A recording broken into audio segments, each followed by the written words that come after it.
할렐루야. 오늘도 말씀 속에서 우리를 찾아오신 하나님 만날 수 있기를 축복합니다.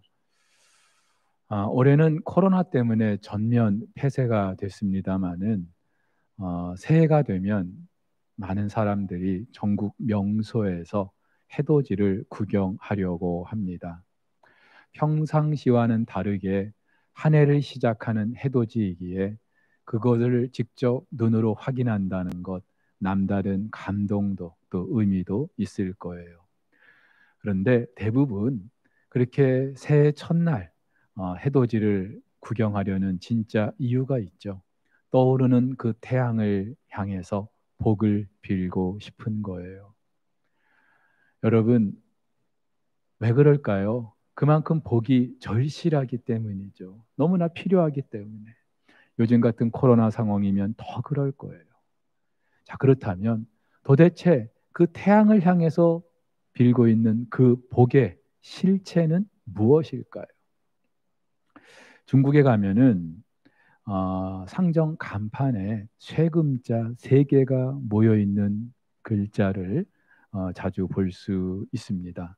처음에 이 글자를 봤을 때, 야, 이 중국 사람들 돈 좋아하니까 일부러 금자를 세 개 모아놨나 보다 그런 생각을 했어요.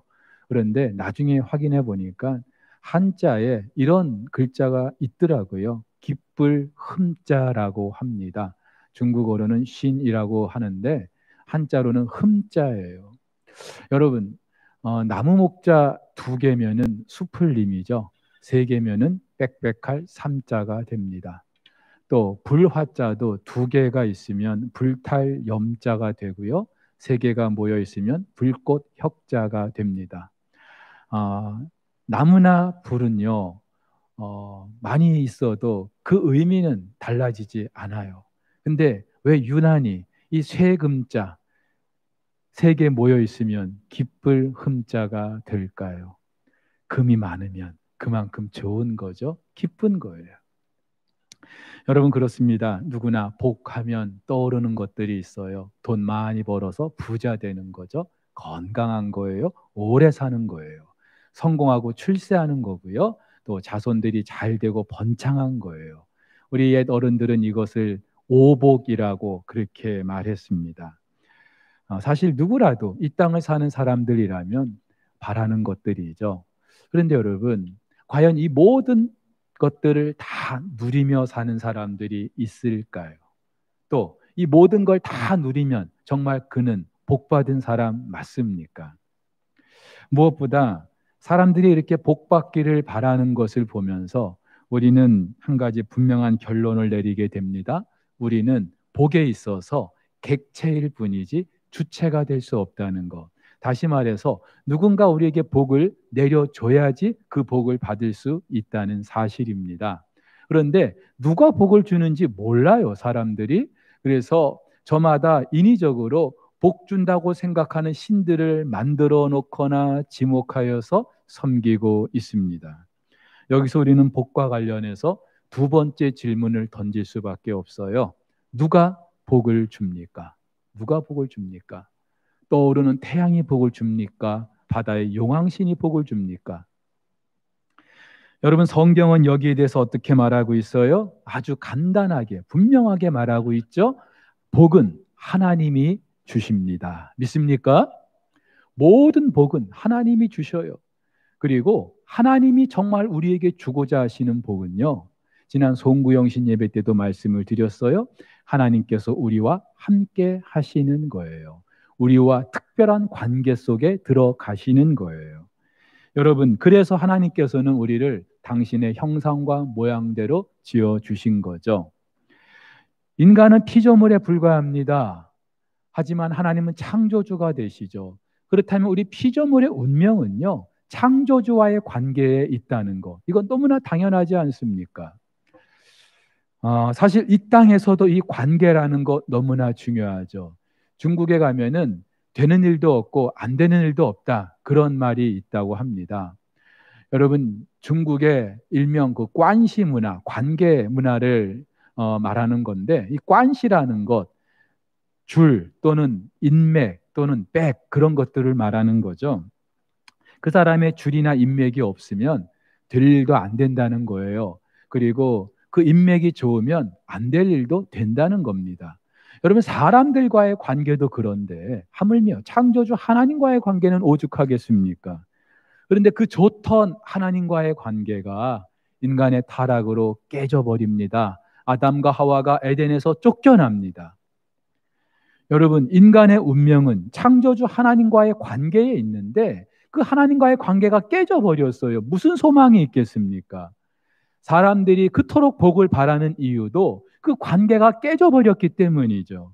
근데 더 안타까운 것은 그토록 복은 바라는데 그 복의 근원이신 하나님과의 관계 회복을 위해서 우리가 할 수 있는 게 아무것도 없다는 거예요. 촛불 켜놓고 빌기만 하면 되는 걸까요? 아니에요. 여러분, 그런데 하나님께서 그 깨진 관계를 다시 회복시켜 주십니다. 그 아들 예수 그리스도를 우리에게 보내주시고 그를 믿는 모든 자들을 다시 하나님과의 특별한 관계로 초청해 주시고 불러주시는 줄 믿으시기를 바랍니다. 그래서 바울은 이렇게 말해요. 그런즉 누구든지 그리스도 안에 있으면, 누구요? 그리스도 안에 있으면 새로운 피조물이라. 새로운 피조물이라는 것은 다시 하나님과 특별한 관계 속에 들어가게 됐다는 말이에요.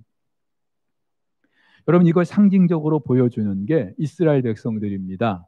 이스라엘 백성들이 광야 40년 생활을 마치고 이제 가나안을 목전에 두게 되었어요. 그때 하나님께서는 모세의 입을 통해서 그 이스라엘 백성들에게 이렇게 말씀하십니다. 이스라엘이여, 너는 행복한 사람이로다. 여호와의 구원을 너같이 얻은 백성이 누구냐? 너는 행복한 사람이로다. 무슨 말이에요? 너는 복받은 사람이다. 그렇게 말씀하고 있는 거예요. 여러분, 지금 이 말씀은 이스라엘 백성들이 인정하고 안 하고를 떠나서 하나님이 그렇게 인정해 주시는 거예요.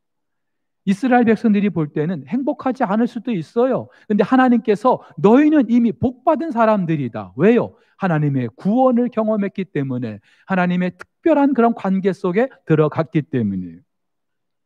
오늘 시편 기자는 이것을 두고요, 시냇가에 심은 나무라고 비유하고 있습니다. 이스라엘은 물이 귀하죠. 그런데 나무가 시냇가에 심겨졌어요. 이것보다 귀한 일이 어디 있을까요? 그런데 나무가 자기 힘으로 그 시냇가에 심겨진 게 아니라 누군가 갖다 심은 거예요. 수동적이죠. 그리고 이 시내라는 것도요, 자연적으로 만들어진 시내를 말하는 게 아니죠. 이스라엘의 시내는요, 비가 오면은 물이 흐르지만 비가 오지 않으면 바짝 말라 있어요. 근데 이 시내는요, 사람이 인위적으로 만든 거예요. 수로를 말하는 거예요. 근데 그 시내 옆에 누군가 나무를 갖다 심었어요.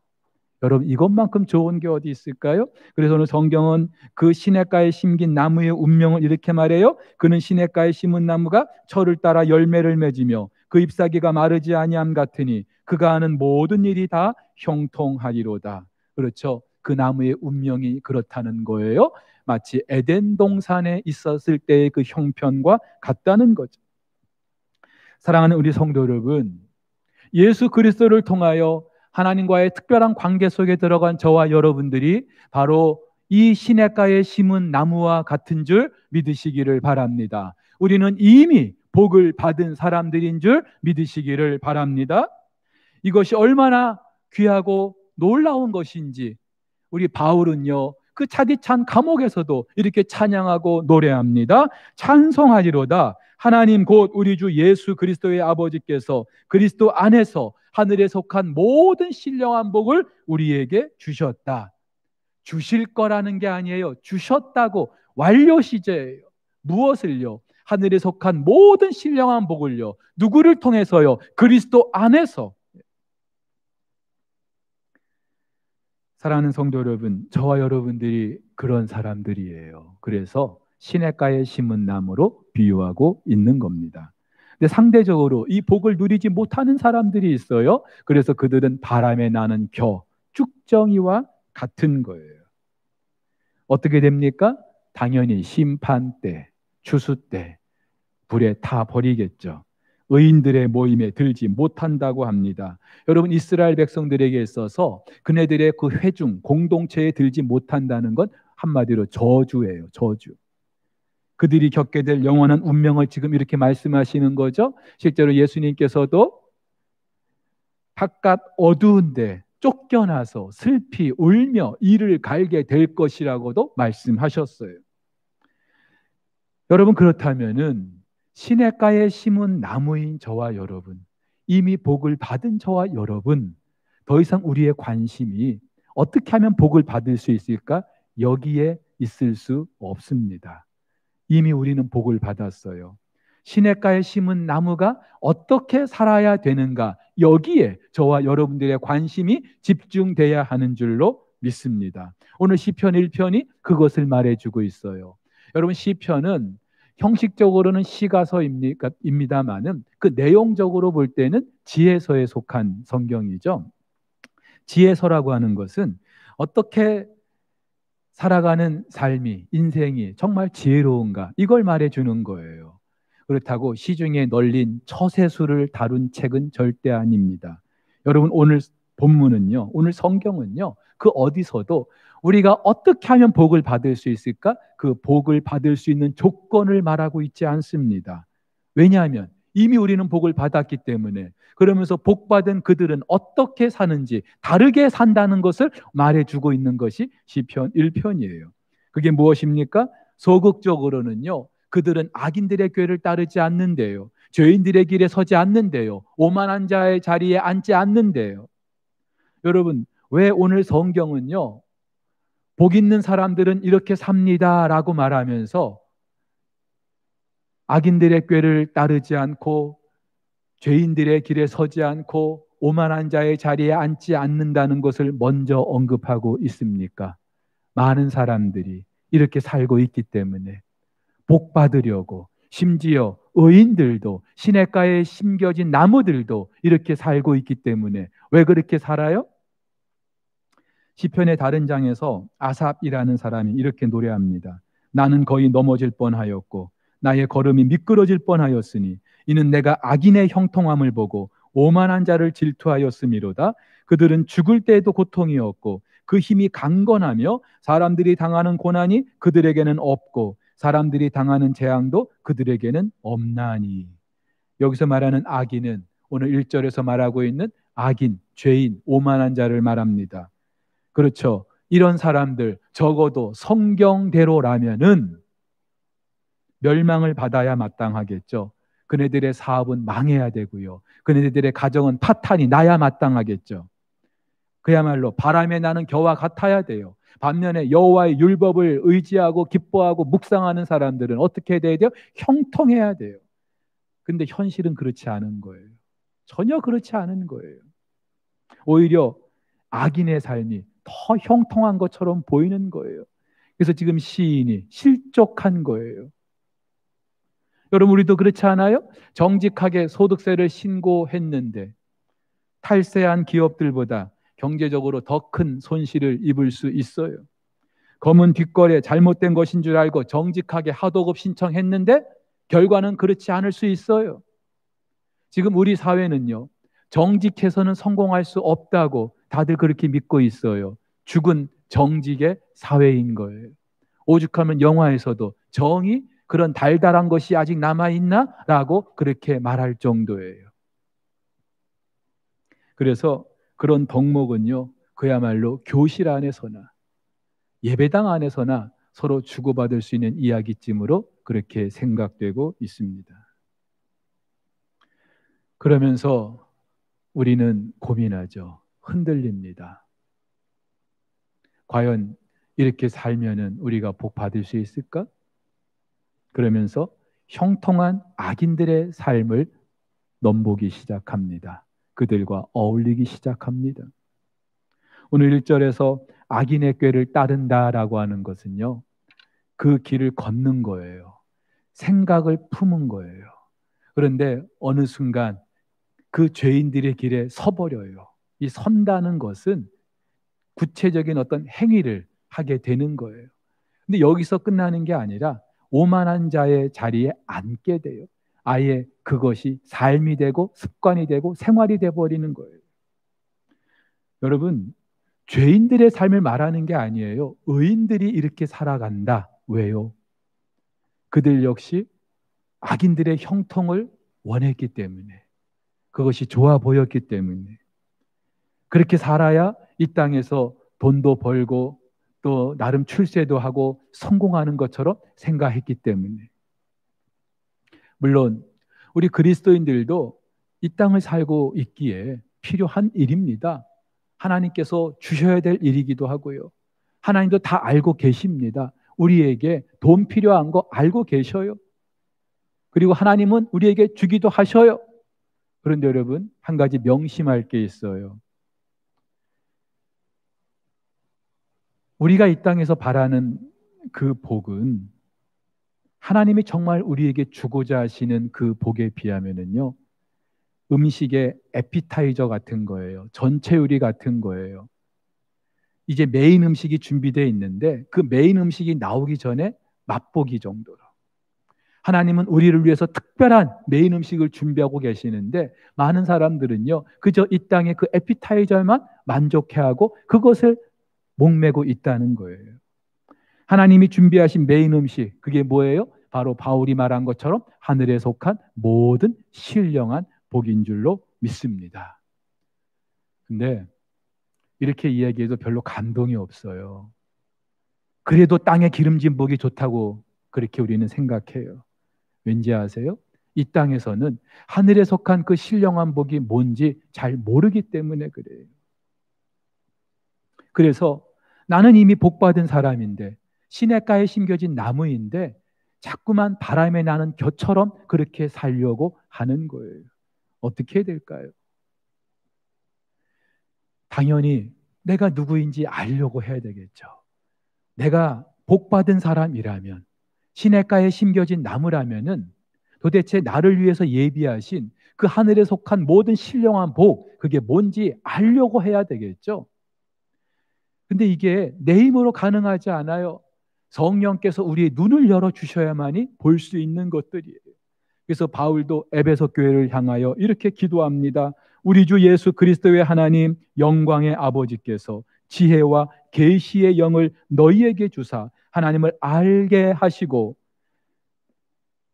너희 마음의 눈을 밝히사 그의 부르심의 소망이 무엇이며 성도 안에서 그 기업의 영광의 풍성함이 무엇이며 그 힘의 위력으로 역사하심을 따라 믿는 우리에게 베푸신 능력의 지극히 크심이 어떠한 것을 너희로 알게 하시기를 구하노라. 예.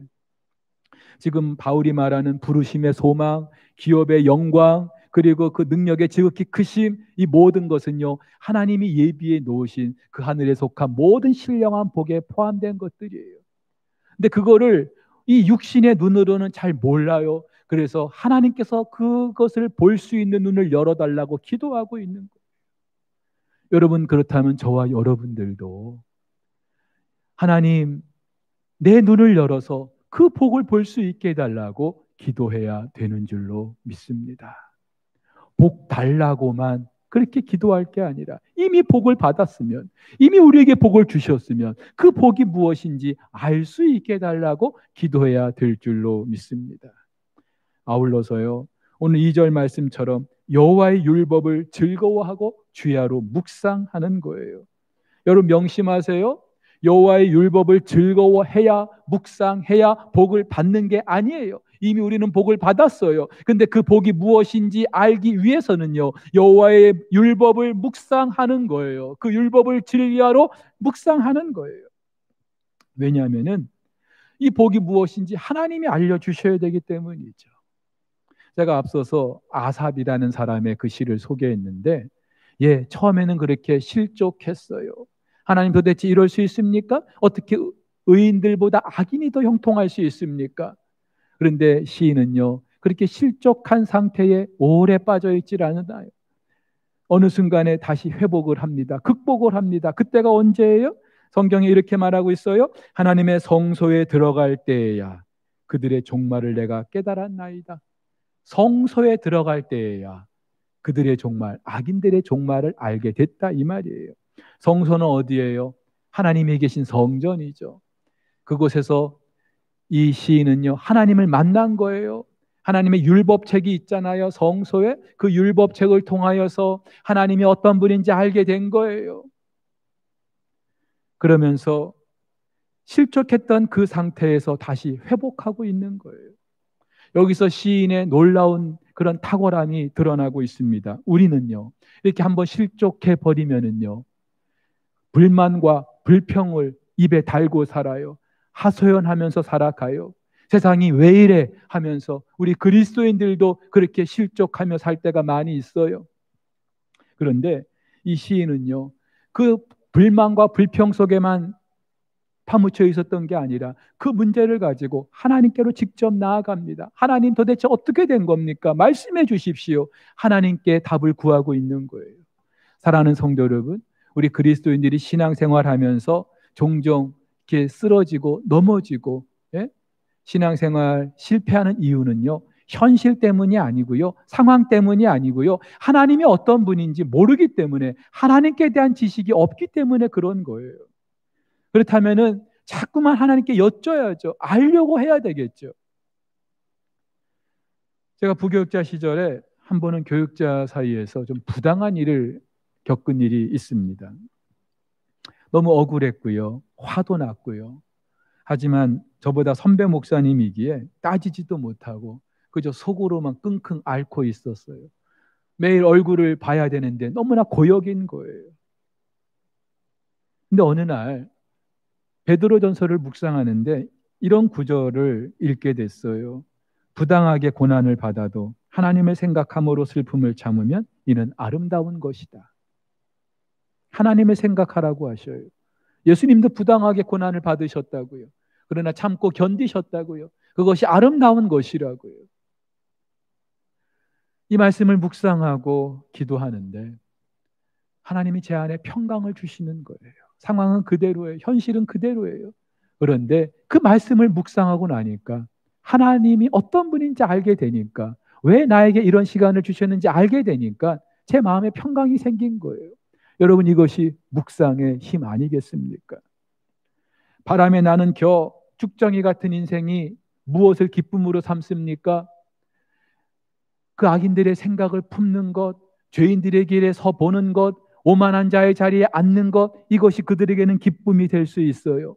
하지만 시냇가에 심은 나무의 기쁨은요, 여호와의 율법에 있다고 오늘 성경이 말하고 있어요. 오늘 2절 말씀을 대부분의 영어 성경은 이렇게 번역하고 있어요. But his delight, 그의 기쁨. 그의 기쁨이, 그가 누구예요? 의인들. 시냇가에 심은 나무, 그 사람들의 기쁨은 어디에 있다고요? It's in the law of the Lord. 하나님의 말씀에 있다. 하나님의 율법에 있다고요. 그러면서 and on his law he meditates day and night. 주야로 묵상하는 하나님의 율법에 그의 기쁨이 있다는 거예요. 여러분, 우리는 율법을 묵상해야, 또 이것을 즐거워해야 복 받는 사람이라고 착각하고 있는데 그게 아니고, 이미 하나님의 그 복이 어떠한 것인지 하나님의 말씀 안에 다 담겨 있기 때문에 그 말씀을 묵상하기만 하면 그것이 우리의 기쁨이 된다는 거예요. 마치 예수님이 말씀하신 그 비유로 말씀하신 밭에 감추인 보화와 같습니다. 여러분, 이 보화는요, 뭐 금덩어리 몇 개 정도가 아니에요. 그 사람의 운명을 완전히 뒤바꿀 수 있는 엄청난 거예요. 근데 그 엄청난 보물을 발견했어요. 당연히 내가 가지고 있는 모든 소유를 다 팔아서라도 그 밭을 사려고 할 겁니다. 여러분, 하늘에 속한 모든 신령한 복, 하나님이 우리에게 주고자 하시는 것, 그것이 바로 이 밭에 감추인 보화와 같은 거예요. 이건 객관적인 사실이에요. 객관적인 사실이에요. 근데 많은 사람들이 그 가치를 몰라요. 왜요? 감춰져 있기 때문에. 근데 우리는 그 보물을 발견한 사람들이에요. 그러면 어떻게 반응해야 될까요? 놀라야 되겠죠. 기뻐해야 되겠죠. 그리고 세상 속에서 당당할 수 있는 거예요. 비록 남의 밭을 갈아서 빌어먹는 그런 소작농이지만 그 보물이 있는 그 밭을 발견하게 됐다면은, 그래서 내 모든 소유를 팔아가지고 그 밭을 사게 됐다면은 나는 당당할 수 있는 거예요. 근데 많은 그리스도인들이 이렇게 못 살아요. 이미 이 복을 주셨는데, 우리는 이 복을 앞으로도 누릴 사람들인데, 여전히 우리는 세상의 것이 더 좋아 보이는 것처럼, 세상 사람들이 가치를 두고 있는 것에 여전히 우리도 가치를 두고 살아가요. 그러니 세상 사람들이 우리 그리스도인들을 보면서 도대체 니들이 바라는 거나 우리가 바라는 거나 다를 게 뭐냐? 예, 그렇게 말할 수밖에 없는 거예요. 그들한테 도전을 줄 수가 없는 거예요. 사랑하는 성도 여러분,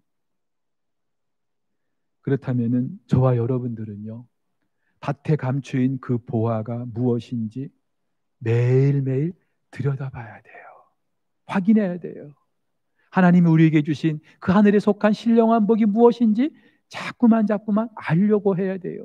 이유가 있어요. 그래야 우리는 이 땅에서도 위로를 받을 수 있는 거예요. 며칠 전에 어떤 집사님과 통화를 했는데요, 제가 구체적으로 말씀은 못 드립니다만 너무나 안타까운 사연이 있어요. 너무나 속상한 사연이 있어요. 목사로서, 담임 목사로서 너무나 정말 아파할 수밖에 없는. 그러면서 하나님, 도대체 왜 이 집사님 가정에 이런 일이 있어야 되는데요? 저도 하나님께 이렇게 막 따지게 될 정도로. 근데요, 그분만 그런 거 아니잖아요. 우리 그리스도인들도 이 땅을 살면서 이런저런 고난을 겪고 살잖아요. 하지만 그럼에도 불구하고 우리가 한 가지 의심할 수 없는 것, 하나님이 나를 구원하셨다는 사실, 하나님이 나를 자녀 삼으셨다는 이 사실만큼은 부정할 수가 없는 거예요. 의심할 수가 없는 거예요. 그렇다면 이 모든 것도 하나님의 그 선하신 뜻 가운데 있다는 것을 우리가 알게 되면서 위로를 받을 수 있는 거예요. 어제 아침에 묵상을 하는데요, 예수님께서 성령에 이끌려서 광야에 들어가십니다. 광야가 어떤 곳인지 여러분 잘 알잖아요. 그런데 예수님이 자의적으로 들어가신 게 아니라 성령이 이끌어서 들어가셨다고요. 여러분, 우리가 겪는 고난의 대부분도 그래요. 하나님께서 일부러 그런 고난의 현장에 우리를 들이미시는 거예요. 근데 그 고난의 현장에서, 광야에서 우리는 고난만 당하는 게 아니고요, 예수님께서 사탄에게 시험을 받으셔요. 근데 이 시험을 통하여서 예수님이 하나님의 아들이라는 사실이 증명됩니다. 마찬가지로 우리 그리스도인들도 고난의 그 광야 속에서, 현장 속에서 이런저런 시험을 받으면서 하나님의 사람으로 더 아름답게 빚어져 가는 줄 믿으시기를 바라는 거예요. 그래서 바울도 이렇게 말하죠. 우리가 알거니와 하나님을 사랑하는 자 곧 그의 뜻대로 부르심을 입은 자들에게는 모든 것이 합력하여 선을 이루느니라. 할렐루야. 또 우리가 그 하늘에 속한 신령한 복이 무엇인지 알아야 되는 이유가 있어요. 그래야 이 세상을 넉넉히 이길 수 있기 때문에 그렇습니다. 2부 예배 마치고 제가 들어가서 잠깐 인터넷 기사를 보는데 이런 기사가 떴어요. 우리나라 20대, 30대의 청년들, 비정규직보다는 정규직에 있어야, 그리고 이왕이면은 자기 이름으로 된 집이 있어야 결혼하기 더 수월하다는 거예요. 맞는 말이죠, 사실. 예. 그래야 결혼하기 더 수월한 거 맞는 말이죠. 근데 그런 기사를 보면서 우리 젊은이들이 무슨 생각할까요? 비정규직에 있는 우리 청년들이 무슨 생각할까요? 집도 절도 없는, 맨날 아르바이트 하고 있는 그런 청년들이 무슨 생각할까요? 우리 그리스도인 청년들이 무슨 생각할까요? 맞아. 이게 현실이지. 그러면서 실망하고 낙심하고 좌절하게 되지 않을까요? 그런 기사를 쓰는 기자들은 도대체 무슨 생각을 가지고? 근데 여러분, 우리 그리스도인 청년들은요, 절대로 현혹될 필요가 없어요. 집 없을 수도 있죠. 저도 집 없어요. 집 없이 결혼했어요. 정규직이 안 있어도 괜찮은 거예요. 저와 여러분들이 누구인지 하늘에 속한 신령한 복을 받은 사람이라는 사실을 알기만 하면은요, 당당할 수 있는 거예요. 우리 주변에는 늘 오리들밖에 없어요. 그래서 나는 백조인데도, 백조의 새끼인데도 오리처럼 생각하고 살아가는 거예요. 그런데 이런 때 우리가 말씀 속에 들어가는 거예요. 그 오리들 틈바구니를 나와서 저 하늘을 높이 쳐다보는 거예요. 그때 저 하늘을 유유히 나는 그 백조를 보면서, 아, 나도 백조구나. 비로소 자부심을 가질 수 있는 거고 당당할 수 있는 거예요. 세상에서 흙수저일 수 있어요. 갑이 아니라 을일 수도 있어요. 하지만 위축될 필요 없어요. 당당해야 돼요. 하나님께서 우리에게 허락하신 그 하늘에 속한 신령한 복을 아는 사람들은 그렇게 살 수 있는 거예요. 마지막으로요. 그렇게 살 때 우리는 죄를 버리고 거룩하게 살 수 있어요. 서울 우리들 교회 김양재 목사님의 책에서 본 이야기인데요. 30대 한 젊은 자매가 대장암으로 투병하게 됐어요. 병세가 깊어져서 나중에는 인공 장루까지 달게 됐어요. 매일 몸속에 관을 집어넣어서 소변까지 길어내야 되는 너무나 그런 비참한 처지가 된 거예요. 여자로서, 그것도 젊은 자매로서 얼마나 큰 수치이겠습니까? 그래서 그 시간만 되면 마치 지옥의 고통 속에서 헤매는 벌레가 된 느낌이래요. 이럴 바에는 차라리 죽는 게 낫겠다고 생각할 정도였다는 거예요. 근데 그러면서도 이 자매가 참 감사한 것은 말씀을 놓지 않았어요. 마침 에스겔서를 묵상하는데 하나님께서 그 에스겔을 데리고 예루살렘 성전으로 가셔서 그 성전에서 지금 벌어지고 있는 온갖 더러운 일들을 보여주시는 거예요. 근데 이 자매가 그 부분을 묵상하면서 지난날 자기가 하나님 앞에 너무나 더럽게 추하게 살았던 모습을 깨닫게 된 거예요. 보게 된 거예요. 나는 이 인공장로 달게 된 것이 부끄러워서 어쩔 줄 몰라 하고 있는데 이것과 비교가 되지 않는 하나님 앞에서 너무나 추하고 더러웠던 자신의 모습을 보게 되는 거예요. 그러면서 하나님 앞에 사람들 앞에 절대로 울지 않았던 이 자매가 하나님 앞에 가슴을 치며 통곡하게 되는 거예요. 근데 놀라운 거는요. 에스겔에서는 그 말씀만 있는 게 아니잖아요. 다시 하나님께서 그 에스겔을 데리고 회복된 하나님의 성전을 보여주시잖아요. 그 성전 안으로 들어가시잖아요. 이 자매도 그 부분을 묵상하면서 그 하나님의 영광에 거하는 그 성소에 들어가는 경험을 하게 되는 거예요. 그때의 상황은 이루 말할 수 없는 황홀한 거룩이었다고 그렇게 고백을 하고 있어요. 그러면서 이 자매가 말하기를 인생의 목적은 행복에 있지 않고 거룩에 있다고 말하고 있어요. 맞죠? 오늘 말씀이 그것을 우리에게 말하고 있죠. 우리는 이미 복 받은 사람들이에요. 우리의 목적은요, 어떻게 하면 행복해질 수 있을까? 어떻게 하면 복 받을 수 있을까? 이게 아니라 이미 복 받은 사람으로서 우리는 그 복을 감당할 만한 거룩을 우리가 추구하며 살아야 되는 사람들인 줄로 믿습니다. 사랑하는 성도 여러분, 이 하늘의 것을 보았던 요한도 이렇게 고백합니다. 주를 향하여 이 소망을 가진 자마다 그의 깨끗하심과 같이 자기를 깨끗하게 하느니라. 이 소망, 무슨 소망이요? 우리 주님께서 다시 오시게 되는 그 소망을 가진 자마다 그 소망이 없는 사람들, 이 땅이 전부인 것처럼 생각하는 사람들처럼 아무렇게나 살지 않고 자기를 깨끗하게 한다라고요. 사랑하는 우리 성도 여러분, 지금 가는 길이 의인의 길입니까? 악인의 길입니까? 지금 가는 길 속에서 여러분들이 무엇을 추구하고 있습니까? 사람들의 주목받기를 원하고 있습니까? 박수 쳐주기를 바라고 있습니까? 여러분들의 길에 정말로 탄탄대로가 열리기를 바라고 있습니까? 근데 여러분, 시냇가에 심은 나무의 삶은요, 그렇게 탄탄대로만 열려있지 않거든요. 어쩌면 아무도 눈길을 주지 않을 수도 있거든요. 가시밭길일 수도 있거든요. 그래서 저 악인들의 길을 넘보게 되십니까? 넘보고 있습니까? 사랑하는 성도 여러분, 여러분들이 지금 의인의 길을 걷고 있다면, 꿋꿋이 걷고 있다면 그것이 바로 성공인 줄 믿습니다.